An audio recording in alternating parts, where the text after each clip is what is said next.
지금 유럽의 군수 시장에서 가장 뜨거운 이름은 더 이상 독일도 프랑스도 아닙니다. 바로 대한민국입니다. 러시아 우크라이나 전쟁 이후 유럽 전역이 재무장을 선언하자 하늘과 바다 그리고 땅 위의 모든 무기 시장에서 한국이라는 두 글자가 쏟아지고 있습니다. 유럽 방산 시장의 총 규모는 약 80조 원, 무려 562억 달러에 달하는 거대한 규모입니다. 그런데 이 초대형 무기 프로젝트에서 한국산 무기 체계가 가장 유력한 후보로 부상했습니다. 대통령실이 직접 비서실장을 특사 자격으로 급파할 정도로 긴박하게 움직이는 이유가 바로 여기에 있습니다. 실제 유럽방산 구매위원회 보고서에 따르면 한국산 무기의 납기 신뢰도는 97.2%, 품질 만족도는 93.8%로 집계됐습니다. 독일산은 81%, 미국산은 86%였습니다. 이 수치만 봐도 한국이 왜 유럽의 실질적 대안으로 떠오르는지 명확합니다. 그리고 이 모든 흐름 뒤에는 한국이 을에서 갑으로 바뀐 경험이 숨어 있습니다. 과거 우리는 KF-21 개발에서 미국의 기술 이전 거부에 막혔고 엔진 부품 하나 수입하려고 수개월을 기다려야 했습니다. 하지만 지금은 한국이 폴란드와 루마니아의 기술 이전을 제한하는 나라가 됐습니다. 라우터는 한국이 세계 4대 방산 강국 도약을 공식 선언했다며 그 중심에 유럽 시장이 있다고 전했습니다. 이제 더 이상 방산은 수출의 한 갈래가 아닙니다. 대한민국 경제의 다음 성장 엔진이자 전략 산업의 심장이 된 것입니다. 이번에 추진되는 유럽 수출 패키지는 단순히 무기를 파는 것이 아니라 현지 생산, 기술 이전, 금융 지원, 정비 생태계 구축까지 포함된 완전한 산업 동맹의 형태로 진화하고 있습니다. 즉, 총 한 자루가 아니라 국가급 전력 체계 하나를 수출하는 단계에 이른 것입니다. 유럽 각국의 반응은 빠릅니다. 폴란드는 이미 K2 전차 180대, K9 자주포 670문, 천무다연장 288기를 도입하는 계약을 체결했습니다. 계약 총액만 약 17조 원 규모로 독일제 러파르트나 프랑스제 르클레르를 제치고 한국 무기가 선택된 겁니다. 그 이유는 명확합니다. 바로 전 세계에서 한국만 가능한 가격, 납기, 성능, 그리고 신뢰입니다.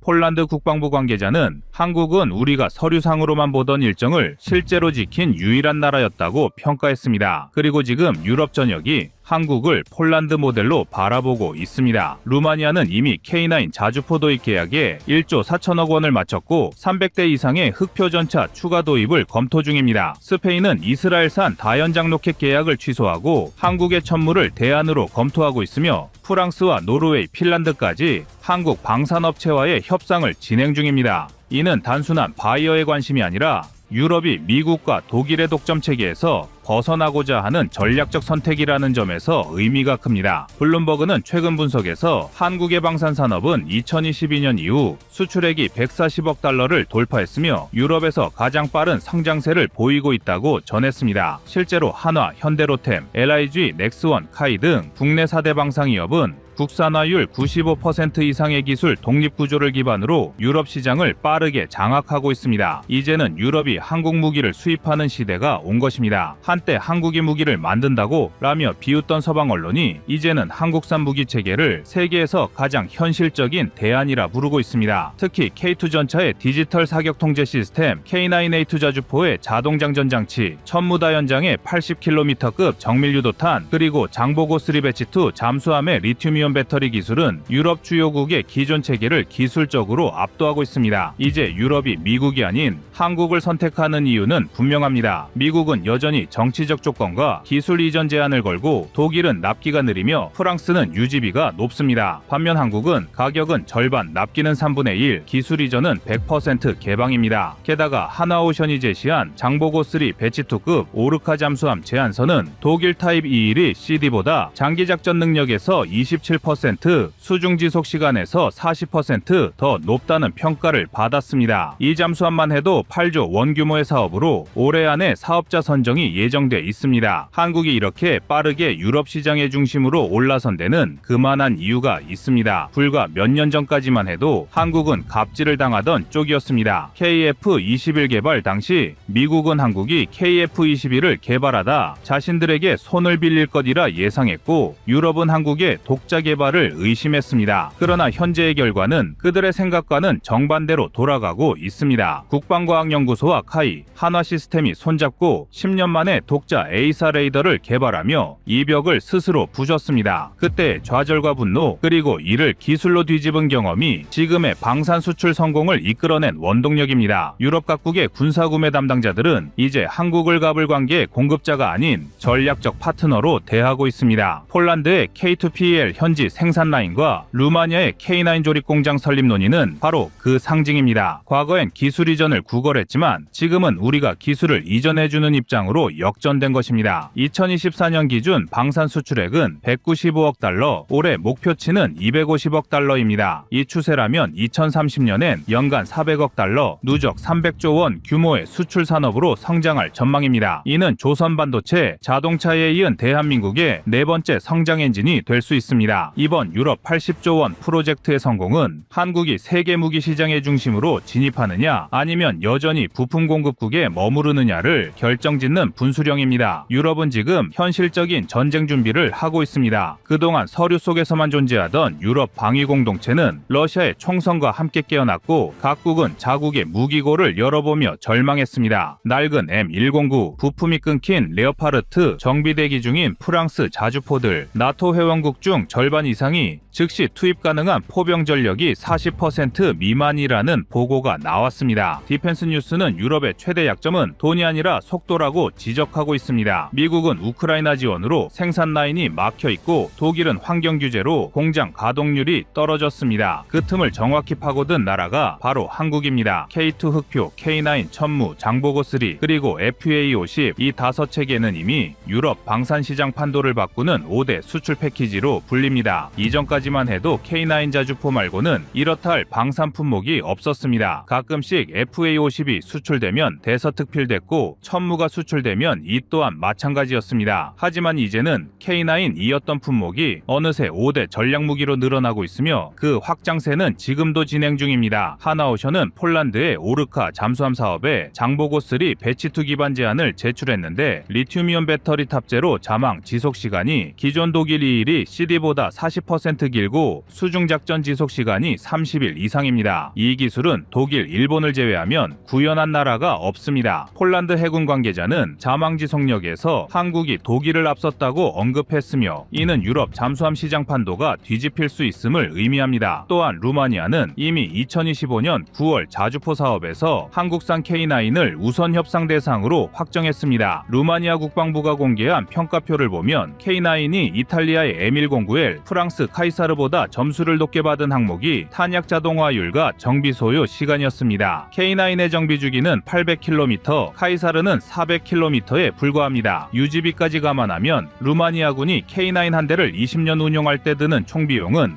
약 70억 원으로 독일 PGH 2000에 120억 원 대비 절반 수준입니다. 그뿐 아니라 스페인은 이스라엘제 링스 다연장 로켓 계약을 전면 취소했습니다. 이스라엘의 유도탄 부품 공급이 끊기면서 유지비가 급등했기 때문입니다. 그 대안으로 떠오른 것이 바로 천무입니다. 천무는 239mm, 유도탄으로 80km 이상 정밀 타격이 가능하며 203mm 비유도탄도 발사할 수 있습니다. 즉, 한 발사대에서 정밀 타격과 포병 지원이 모두 가능하다는 의미입니다. 스페인 육군은 현재 천무의 유럽형 개량 버전을 검토 중이며 한화는 스페인 나바라 지역에 유럽 전용 생산 라인 설립을 제안했습니다. 핀란드와 노르웨이 역시 한국 무기를 눈여겨보고 있습니다. 북유럽 국가들은 혹한과 산악지형에서의 작전 효율을 중시하는데 K9P는 영하 40도에서도 작동 가능한 유압 시스템을 갖추고 있습니다. 노르웨이 육군은 실제 사격 테스트에서 K9이 2분 30초 내 열발 발사에 성공한 반면 독일 PGH-2000은 6분이 걸렸습니다. 이런 데이터는 유럽 전장 환경에서의 신뢰도를 극적으로 높이고 있습니다. 이런 성과의 핵심은 국산화율입니다. 한국은 K9, K2, 천무 모두 국산화율 95% 이상, 카이 FA50은 70% 이상입니다. 있습니다. 이는 외국 부품의 제재나 수출 제한에 영향을 받지 않는다는 뜻이고 바로 그 점이 유럽에게는 안보보험입니다. 파이낸셜 타임즈는 한국이 나토 의존도를 낮추려는 유럽의 플랜 B가 되고 있다고 분석했습니다. 이번에 대통령 비서실장이 직접 유럽에 파견된 이유는 각국 정부가 이미 실무 검토를 마치고 정치적 최종 결정 단계에 들어섰기 때문입니다. 즉, 지금 움직이지 않으면 10년 시장을 잃는 겁니다. 더 나아가 한국의 방산 외교는 단순히 무기 판매가 아닙니다. 한화오션은 폴란드에 잠수함을 팔면 그곳에 AIP 시스템 부품 공장을 세우고 폴란드 인력을 기술 연수 프로그램에 포함시키기로 했습니다. 현대로템은 K2PL 전차 생산 라인을 글리비체 부마르 와벤디 공장에 공동 설립 중이고 LIG 넥스원은 루마니아와 공동 탄약 생산을 협의하고 있습니다. 이제 유럽의 산업 지도에 메이드 인 코리아 디펜스라는 새로운 축이 생기고 있습니다. 이는 유럽 방위 산업의 공급망을 재편하는 거대한 구조 변화입니다. 한국은 부품 조립 완제품까지 전주기를 공급할 수 있는 몇 안 되는 국가이며 나토 기준 스타나그 규격 무기를 자체 개발 양산하는 유일한 비서방 국가입니다. 이 변화가 바로 유럽이 한국을 신뢰하는 이유입니다.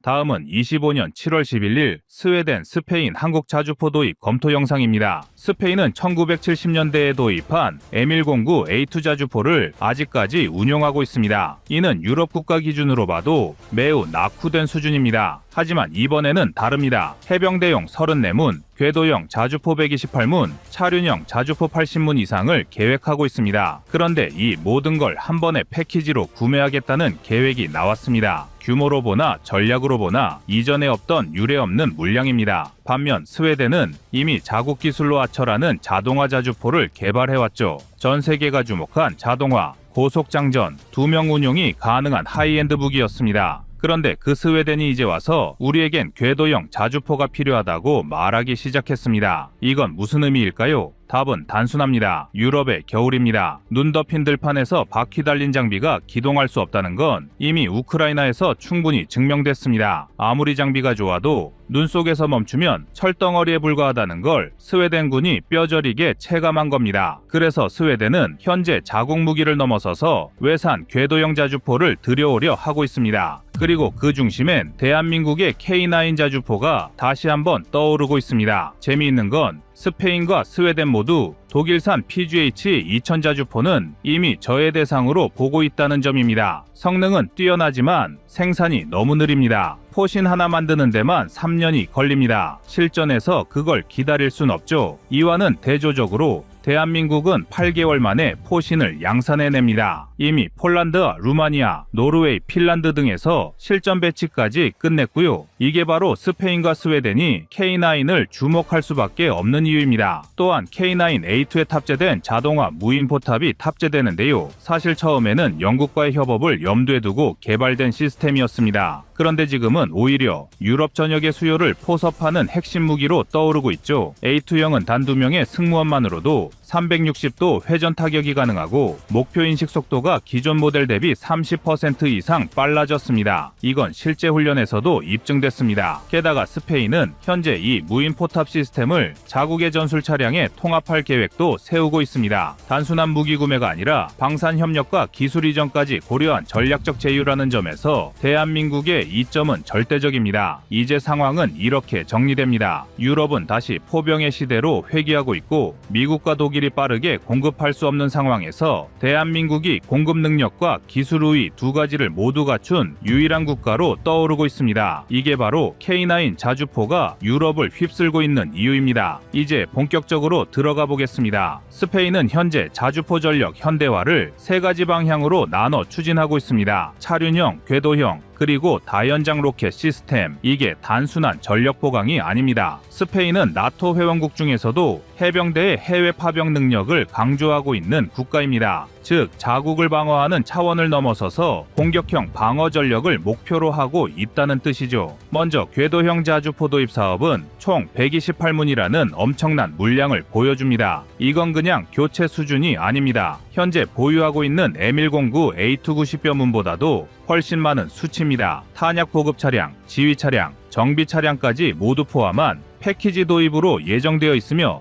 전체 사업비는 최소 3조 원 이상, 많게는 5조 원까지 추정됩니다. 여기서 핵심은 스페인이 독일제 PGH 2000 자주포를 도입 후보에서 사실상 제외했다는 점입니다. 이유는 명확합니다. 독일은 아직도 전시 기준 대량 생산 체제로 전환하지 못하고 있고 포신 하나 양산에만 3년이 걸릴 정도로 생산 병목 현상이 심각합니다. 반면 한국은 불과 8개월이면 포신을 대량 생산할 수 있는 체계를 갖추고 있죠. 이건 실전 투입 시기와 직결되기 때문에 스페인에게 매우 중요한 변수입니다. 그리고 K9 자주포의 A2형은 단순한 구형 개선판이 아닙니다. 무인 포탑이 적용돼 조종수 2명만으로 작동이 가능하고 표적 자동 추적, 자동 탄약 장전 시스템, 고속 기동성이 핵심 장점입니다. 특히 155mm 자주포임에도 불구하고 40km 이상의 사거리와 360도 회전 사격 능력을 갖추고 있어 기습 방역에서 압도적인 효과를 발휘할 수 있습니다. 스페인의 경우 해병대용 자주포 34문도 별도로 도입 예정입니다. 해병 상륙전에서 포병 화력은 전진 배치가 가능해야 하기 때문에 기동성과 경량화가 필수입니다. 그래서 독일의 RCH-155와 K9의 차륜형 파생형이 유력 후보로 꼽히고 있는 것이죠. 여기서 대한민국이 한 가지 강점을 갖고 있는 이유는 바로 한화에어로스페이스의 개발 계획입니다. 현재 한화는 K9A2의 무인 포탑 기술을 바탕으로 차륜형 자주포도 병행 개발 중입니다. 이게 의미하는 바는 단순합니다. 스페인에게 궤도형, 차륜형, 무인 포탑 이 세 가지를 모두 단일 국가에서 패키지로 제공할 수 있는 유일한 파트너가 바로 한국이라는 겁니다. 그리고 이건 계약뿐 아니라 향후 기술 이전, 현지 생산, 그리고 장기적인 방산 협력까지 이어질 수 있는 기반이 구축됩니다. 한편 스웨덴은 상황이 조금 다릅니다. 스웨덴은 전통적으로 자국 무기 기술에 대한 자부심이 높고 오랫동안 독립적인 무기 체계를 구축해온 국가입니다. 아처 자주포 역시 그 자존심의 상징 중 하나였죠. 하지만 우크라이나 전쟁은 그 자존심에도 균열을 일으켰습니다. 눈이 무릎까지 쌓이는 겨울 전장에서 차륜형 자주포는 기동이 불가능하다는 점을 실전에서 입증하게 된 겁니다. 스웨덴이 주목한 점은 간단했습니다. K9 자주포는 노르웨이와 핀란드가 이미 다량 도입해 사용 중이며 합동훈련에서도 완벽하게 작동했다는 사실, 그리고 눈 속에서도 기동성이 보장된다는 점, 이건 북유럽 전장 환경에서 생존성과 운용성을 동시에 증명한 사례입니다. 그래서 스웨덴은 현재 궤도형 자주포 도입을 위해 독일의 PGH-2000과 K9을 비교 검토하고 있으며 1차로는 40문 이상 도입이 유력합니다. 여기에 스웨덴 국방부는 다연장 전력 강화도 동시에 고려 중인데 하이마스 대신 천무의 도입 가능성이 점점 부각되고 있습니다. 이 역시 한국산 패키지 무기의 경쟁력이 드러나는 부분입니다. 여기서 중요한 건 정치적 변수입니다. 스웨덴은 독일과의 안보 및 방산 협력이 깊은 편이지만 K9은 기술적 측면뿐 아니라 납기, 유연성, 비용 측면에서 모두 우위를 보이고 있습니다. 그래서 스웨덴이 선택할 수 있는 최적 해법은 기술은 독일, 전력화는 한국이라는 결합 전략일 가능성이 높습니다. 즉 무엇보다 중요한 건 양국이 지금 단순한 무기 거래가 아닌 전력 전략의 전환 국면에 있다는 겁니다. 이번 스페인과 스웨덴의 움직임은 단순한 자주포 도입 사업 그 이상입니다. 지금 유럽에서 벌어지고 있는 것은 포병 교리의 전환이며 K9 자주포는 이 흐름의 정중앙에 서 있습니다. 우크라이나 전쟁은 현대전에서 여전히 포병이 절대적인 공격무기라는 걸 증명했습니다. 정밀 타격과 드론, 위성 기술이 아무리 발전해도 지상을 밀어붙이는 건 결국 지속 사격이 가능한 자주포입니다. 하이마스가 전략적 표적을 타격한다면 자주포는 전선을 지탱하는 지구력 그 자체입니다. 이런 측면에서 볼 때 스페인이 계획한 128문의 궤도형 자주포는 실질적인 군사 전략의 중심축을 화력 집중으로 옮기겠다는 선언입니다. 그리고 이 선언은 단순히 나토 동맹의 일원이기 때문이 아니라 러시아와 직접 전선을 마주하고 있지 않더라도 언제든 개입할 수 있는 전력을 확보하겠다는 국가적 결단입니다. 스웨덴도 마찬가지입니다. 지금까지는 차륜형 자주포로 충분하다고 판단했지만 기상이변과 지형제약, 러시아의 북극권 군사활동 강화에 대응하기 위해 결국 궤도형 전력 확보로 전략을 선회했습니다. 이건 단지 기계적 스펙의 변화가 아니라 지형을 바꿔버릴 수 있는 무기가 필요하다는 시각에서 나온 결정입니다. 그럼 이러한 흐름에서 K9 자주포는 왜 강력한 선택지일까요? 첫째, 실전에서 입증된 기동성과 생존성입니다. 북유럽의 설원에서도 중동의 사막에서도 한국의 산악 지형에서도 무리 없이 작동했던 무기는 K9이 유일합니다. 또한 전 세계 9개국 이상이 이미 운용하고 있으며 나토와의 호환성까지 확보한 무기 체계입니다. 둘째, 생산성과 납기입니다. 무기 체계는 아무리 좋더라도 전력화 시점이 늦어지면 의미가 없습니다. 지금 유럽은 빠른 납기와 안정적 보급을 가장 중시합니다. 폴란드 사례를 보면 알 수 있듯이 K9은 대규모 계약 이후 불과 2년 만에 170문이 넘는 물량을 실전 배치했습니다. 이런 수치는 독일산 무기로는 절대 불가능한 속도입니다. 셋째, 기술 진화의 유연성입니다. 무인 포탑, 자동장전, 고속정밀 사격같이 이 세 가지를 모두 갖춘 자주포는 전 세계적으로도 드뭅니다. 하지만 K9은 이미 A2형을 통해 그 경지에 도달했고 한화에어로스페이스의 기술 이전까지 가능한 구조입니다. 특히 현지 생산을 선호하는 유럽 국가들에게는 결정적 장점입니다. 넷째, 정치적 리스크 회피입니다. 최근 이스라엘과의 무기 거래에서 유럽 각국이 정치적 비판을 의식해 도입을 철회하거나 재검토하고 있다는 점은 매우 상징적입니다. 반면 한국은 국제 중립성과 방산윤리 기준에서 유럽 국가들과의 파트너십에 더 적합한 이미지를 갖고 있죠. 이 때문에 이제 K9은 무기가 아니라 패키지 전략 상품으로 생각하고 있는 것입니다. 단순히 장비만 공급하는 것이 아니라 운용 교리, 생산, 교육, 정비, 심지어 전력화 이외 전술까지 함께 설계해주는 통합 플랫폼입니다. 그리고 지금 스페인과 스웨덴이 원하는 것도 바로 그것입니다.